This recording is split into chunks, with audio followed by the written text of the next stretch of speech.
గత వారం బంగారం కొన్నవాళ్ళు ఈ విషయం గమనించారా?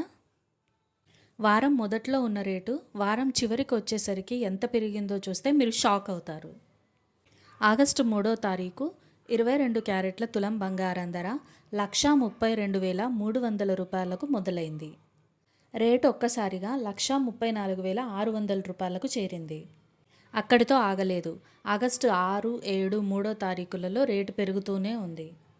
మరి ఆదివారం ఆగస్టు 9 22 క్యారెట్ల బంగారం ధర వచ్చేసరికి 1,39,650 రూపాయలుగా ఉంది.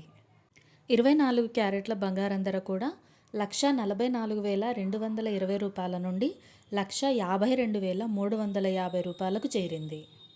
అంటే గత వారం మొత్తం మీద పెరుగుదల మనకు కనిపించింది. మరి ఈ వారం రేటు పెరుగుతుందా లేదా ఇంకా తగ్గుతుందా అనేది కామెంట్ సెక్షన్లో చెప్పండి. ఈ వీడియో మీకు నచ్చినట్లయితే like, share and subscribe to my channel Kranthi gold talks.